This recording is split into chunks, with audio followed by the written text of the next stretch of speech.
Hola, hoy nos vamos a sumergir en una historia vibrante, una historia de fe, de resistencia y de esa lucha a veces desesperada por mantener una identidad.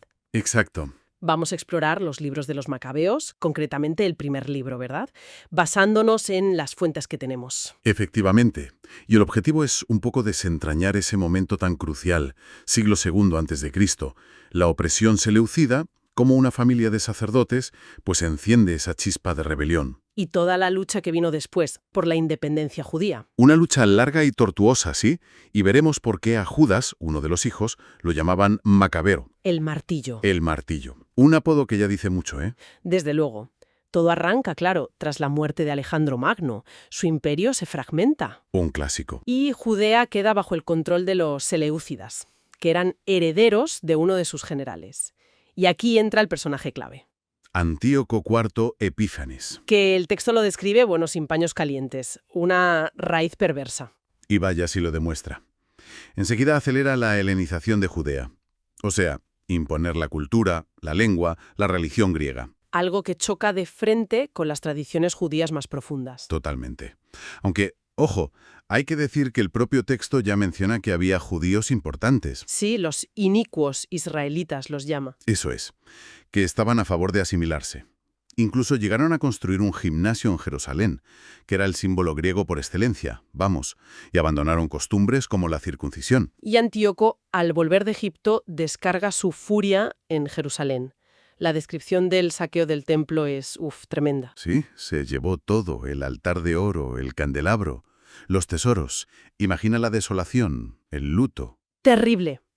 Y la cosa no quedó ahí, ¿eh? 2 años después, un enviado suyo vuelve, hay otra masacre y, muy importante, fortifica la ciudadela, la Acra. Que era como una espina clavada en Jerusalén, ¿no? Exacto, una fortaleza seleucida en pleno corazón de la ciudad, vigilando el templo.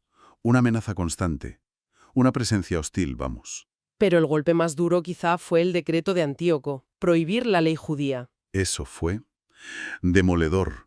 Nada de Shabbat, ni sacrificios tradicionales, ni circuncisión. Y encima ordena levantar altares paganos. Sacrificar cerdos. Animales impuros, claro. Y ya la máxima profanación. Instalar en el altar del templo lo que llaman el abominable ídolo de la desolación. Seguramente un altar a Zeus. Y la persecución se vuelve salvaje. Queman los rollos de la ley, asesinan a quienes los leen o los guardan. El texto cuenta cosas horribles. Lo de las mujeres que circuncidaban a sus hijos. Sí, matarlas y colgarles los bebés del cuello. Una brutalidad extrema. Y ante eso, pues, muchos prefirieron morir antes que ceder. El martirio. Eso demuestra hasta qué punto estaba amenazada la identidad judía. Y la determinación de algunos por preservarla, costase lo que costase. Y en medio de toda esa oscuridad surge la resistencia. Matatías, Un sacerdote de Modín. con sus 5 hijos. Juan, Simón, Judas, el martillo, Eleázaro y Jonatás. Una familia clave. Matatías que llora la ruina de su pueblo, la profanación. Y el momento clave llega en su pueblo, en Modín. Llegan los oficiales del rey para forzar un sacrificio pagano. E intentan que Matatías de ejemplo, ¿no? Le ofrecen honores y obedece, claro, para arrastrar a los demás, pero su respuesta es rotunda, algo así como, aunque todos obedezcan al rey, yo y mi familia seguiremos la ley de nuestros padres. Una declaración de principios total. Inquebrantable. Y justo en ese momento, un judío se adelanta para hacer el sacrificio pagano. ¿Y Matatías? Matatías, lleno de celo por la ley, el texto lo compara con Finés, una figura bíblica, pues actúa, lo mata allí mismo. ¿Y al oficial del rey también? También, y derriba el altar. Es un acto de rebelión, ya sin vuelta atrás. Y lanza el grito. Sí, quien sienta celo por la ley, que me siga. Y huyen a las montañas, él y sus hijos, dejándolo todo. Ahí empieza la revuelta armada. Y casi de inmediato se enfrentan a un dilema terrible con lo del sábado. Sí, un grupo de refugiados es atacado en sábado, y por no profanar el día luchando, pues, son masacrados. ¡Qué horror! Eso obliga a Matatías y a los suyos a tomar una decisión difícil. Muy difícil, pero crucial.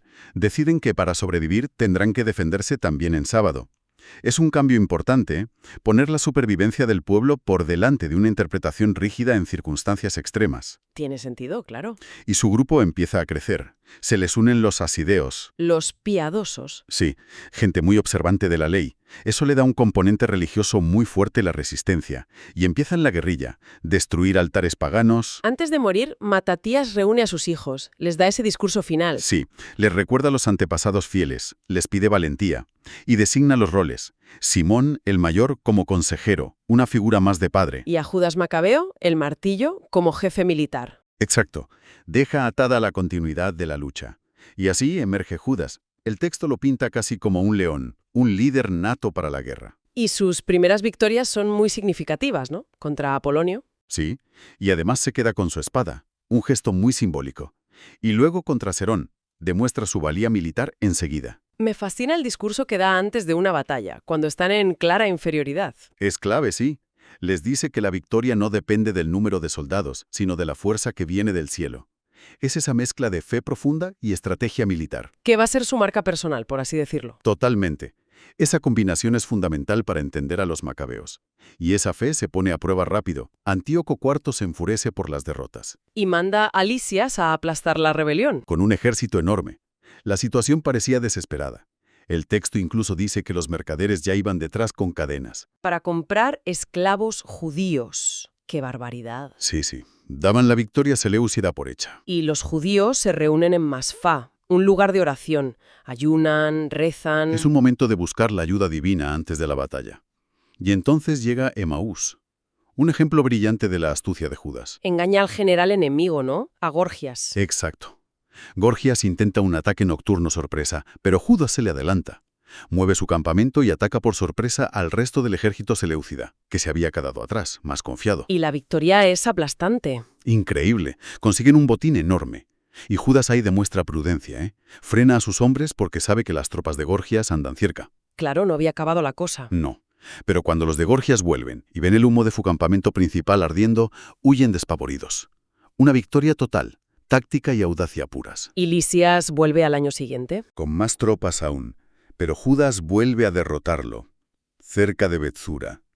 Y de nuevo, la oración de Judas antes de la batalla, recordando victorias pasadas de Israel. Muy reveladora.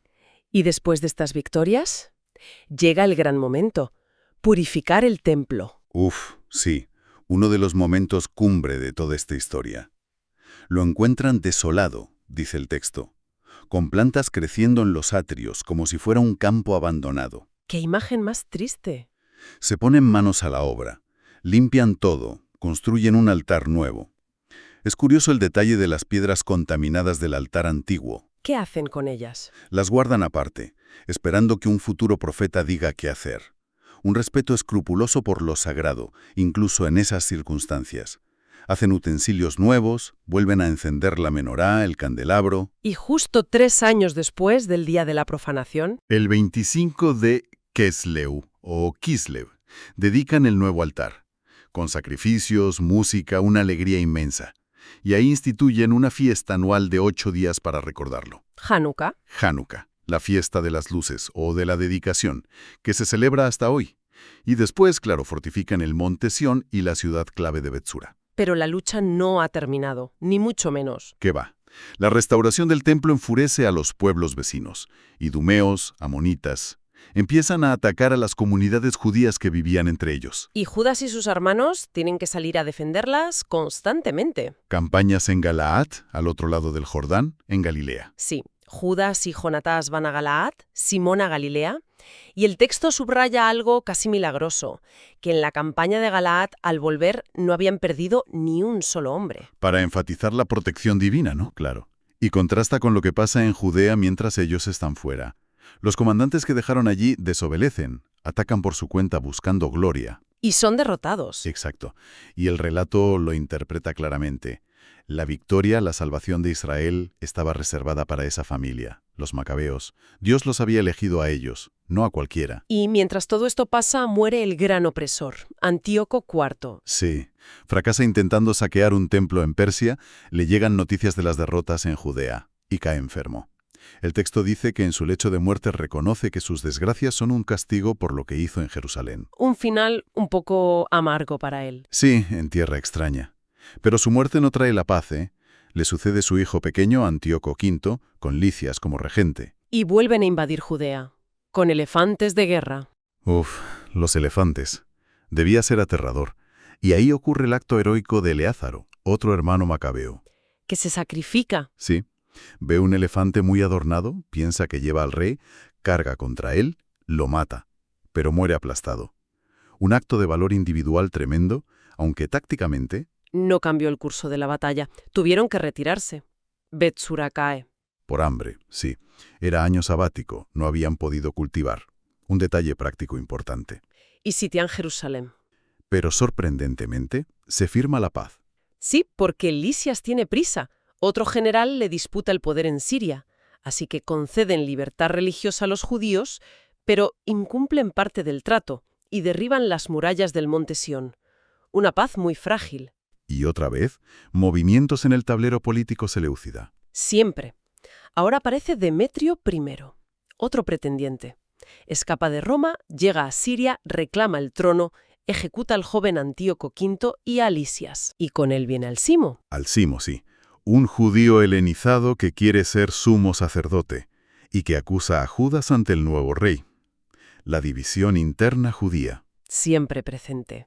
Demetrio envía generales contra Judas, Báquides y Alcimo. Y Alcimo comete una traición terrible. Sí.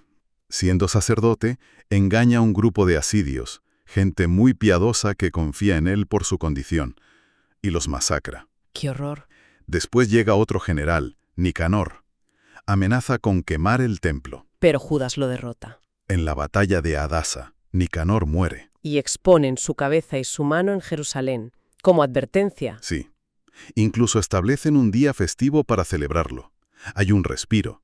Y es en este momento de calma relativa cuando Judas toma una decisión diplomática muy importante. La alianza con Roma. Exacto. Oye hablar de esa potencia emergente en Occidente y envía una embajada. Busca una alianza, un contrapeso al poder seleucida. Pura realpolitik. El texto describe la admiración por Roma, su organización. Sí, se firma un tratado de amistad y ayuda mutua. Una decisión con consecuencias enormes a largo plazo, aunque en lo inmediato, La ayuda no llega a tiempo. no. Demetrio I envía de nuevo a Báquides con un ejército inmenso. Es la batalla de Elasa. Y ahí, muchos hombres de Judas desertan, ven la superioridad numérica Se desmoralizan. Quedan solo 800. y Judas se niega a huir. Sus palabras son tremendas. Líbrenos Dios de huir. Si ha llegado nuestra hora, muramos valerosamente por nuestros hermanos. Y Judas Macabeo, el martillo, muere luchando. Sí, es un golpe durísimo, todo Israel de luto. El gran líder ha caído. La antorcha pasa a su hermano Jonatán. Jonatán, que tiene que huir al desierto. Son años muy duros de nuevo. Guerra de guerrillas, venganzas, enfrentamientos con Báquides, hasta... Hasta que Báquides, frustrado, firma la paz y se va. Sí, y Jonatán se establece en Micmas. Empieza a gobernar de facto, a consolidar su poder, a eliminar la influencia helenista, poco a poco. Y entonces, el caos político seleucida le brinda una oportunidad inesperada. Increíble, sí. Surgió un pretendiente al trono, Alejandro Balas, y para ganarse el apoyo de Jonatás, el rey Demetrio I le hace ofertas desorbitadas. Extensiones fiscales, territorios, dinero para el templo. Pero Jonatás desconfía y se alía con el pretendiente, con Balas. Y aquí viene el movimiento clave. Balas lo nombra sumo sacerdote. Exacto. Es la primera vez que alguien de la familia Asmonea ocupa ese cargo. Un cargo que había estado en manos de familias sacerdotales más antiguas y a menudo más helenizadas. Le envía las vestiduras púrpuras, la corona de oro, Y asume el cargo en la fiesta de los tabernáculos. Un ascenso brutal. político y religioso. Sin precedentes para la familia. Y Alejandro Balas derrota a Demetrio I. Se casa con Cleopatra, la princesa egipcia. Y en la boda honra públicamente a Jonatás. Sí, lo sienta a su lado, desoye las acusaciones de los enemigos de Jonatás, lo consolida en el poder. Jonatás está en la cima. Incluso derrota a un general de otro pretendiente, Demetrio II. Pero la política seleucida sigue siendo un torbellino. Vaya tela. El rey de Egipto traiciona a su yerno Balas, apoya a Demetrio II. Hay guerras, muertes. Jonatás tiene que ser un equilibrista. Navegar esas aguas turbulentas. Con mucha habilidad, sí. Apoya a uno, luego a otro, siempre buscando el beneficio para Judea. Consigue que le confirmen el sumo sacerdocio, las exenciones fiscales, Nombra a su hermano Simón gobernador de la costa, realiza campañas militares exitosas, Y intenta también reforzar su posición fuera, ¿no? renueva la alianza con Roma y busca lazos incluso con Esparta, mencionando una supuesta hermandad ancestral, una visión diplomática muy amplia. Pero tanto poder genera enemigos. Claro. Trifón, un general que había apoyado a Balas y ahora tutela a su hijo pequeño, Antíoco VI, planea usurpar el trono y ve a Jonatás como un obstáculo. Y le tiende una trampa. Mortal. Lo atrae a Tolemaida con falsas promesas. Le dice que le va a entregar la ciudad. Y Jonatás va con poca gente. Sí, confiado, solo con una pequeña escolta. Y en cuanto entra, cierran las puertas, lo apresan y matan a sus hombres. Poco después, Trifón lo asesinará. Otro final trágico para un líder macabeo. ¿Qué destino el de esta familia? La noticia cae como una bomba en Jerusalén. El miedo vuelve a cundir. Pero entonces emerge el último de los hermanos originales, Simón. El que quedaba. Simón arenga a la gente, les dice algo como «Yo ocuparé el lugar de mis hermanos». Toma el mando. Empieza a fortificar Jerusalén. Trifón intenta jugar con él también, ¿no? Con lo de los rehenes. Sí, pide dinero y a los hijos de Jonatás a cambio de liberarlo. Simón sabe que es un engaño, pero accede para que el pueblo no le culpe si Jonatás muere. Envía el dinero y los niños. Y Trifón, como era de esperar, no cumple. Mata a Jonatás. Qué cruel. Simón recupera los restos de su hermano. Los entierra en Modín, en el mausoleo familiar que lo describe como algo impresionante, con 7 pirámides. Mientras tanto, Trifón mata al joven rey Antíoco VI y se proclama rey él mismo. ¿Y Simón aprovecha ese vacío, esa lucha interna? Exacto. Envía una embajada a Demetrio II, el otro pretendiente, que seguía vivo y luchando por ahí, y le pide el reconocimiento de la independencia de Judea. ¿Y la exención total de impuestos? Y Demetrio II acepta. Acepta. En el año 170 de la era seleucida, más o menos el 142 a.C., Judea es oficialmente independiente. El texto lo dice claramente: quedó libre Israel del yugo de los gentiles. ¡Qué momentazo! La culminación de décadas de lucha. Totalmente. Empiezan a fechar los documentos por el año de gobierno de Simón. Es un antes y un después. Y Simón se dedica a consolidar esa independencia. Sí. Toma fortalezas clave como Gazara y finalmente consigue la rendición de la odiada ciudadela, la Acra, en Jerusalén. Tras un asedio. La purifica, entra triunfalmente. Sí, con palmas, cánticos.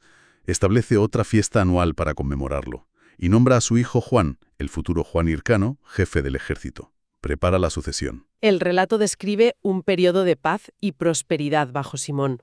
Suena idílico. Sí, cada uno bajo su parra y su higuera, sin que nadie le asustara. Se alaba su justicia, su celo por restaurar el culto. Parece que por fin llega la calma. Y el pueblo y los sacerdotes lo reconocen formalmente. Sí, a él y a sus descendientes. Como líderes políticos y religiosos hereditarios, sumo sacerdote y príncipe, hasta que surja un profeta fiel. Lo graban en tablas de bronce, renuevan las alianzas con Roma y Esparta, queda establecida oficialmente la dinastía asmonea. Pero la estabilidad nunca dura mucho en esa época. Pues no. Surge otro Antíoco. Antíoco VII Sidetes, hermano de Demetrio II. Al principio bien con Simón, para que le ayude contra Trifón. Pero una vez que se siente seguro en el trono... Cambia de actitud. Exacto. Le exige a Simón que devuelva ciudades importantes, Jope, Gázara, la propia ciudadela de Jerusalén, o que pague una cantidad enorme de dinero. Y Simón se niega. Con firmeza, sí. Dice algo como, solo hemos recuperado la herencia de nuestros padres. Ofrece una compensación por Jope y Gázara, que quizás no eran originariamente judías, pero rechaza lo demás. Y Antíoco VII se enfurece. Manda a su general Cendebeo a atacar Judea. Otra vez la guerra. Sí, el conflicto resurge, y en esta última campaña que narra el libro, Simón, ya anciano, envía a sus hijos Juan y Judas a la batalla. Y Juan Hircano lidera la carga. Y gana. El relevo generacional. Exacto, se ve claramente. Pero el libro no termina con esa victoria. No.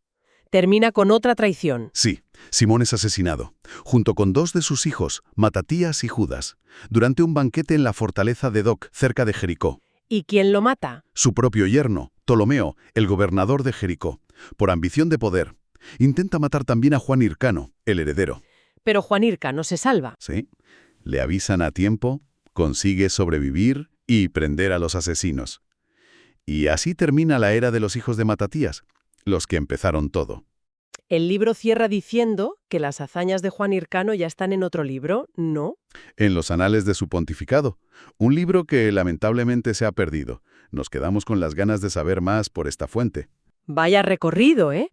Desde la opresión brutal, la revuelta valiente de esa familia, las campañas de Judas, la diplomacia de Jonatás, hasta la independencia con Simón, pero siempre con esa sombra de violencia y traición. Es una historia que da para pensar mucho.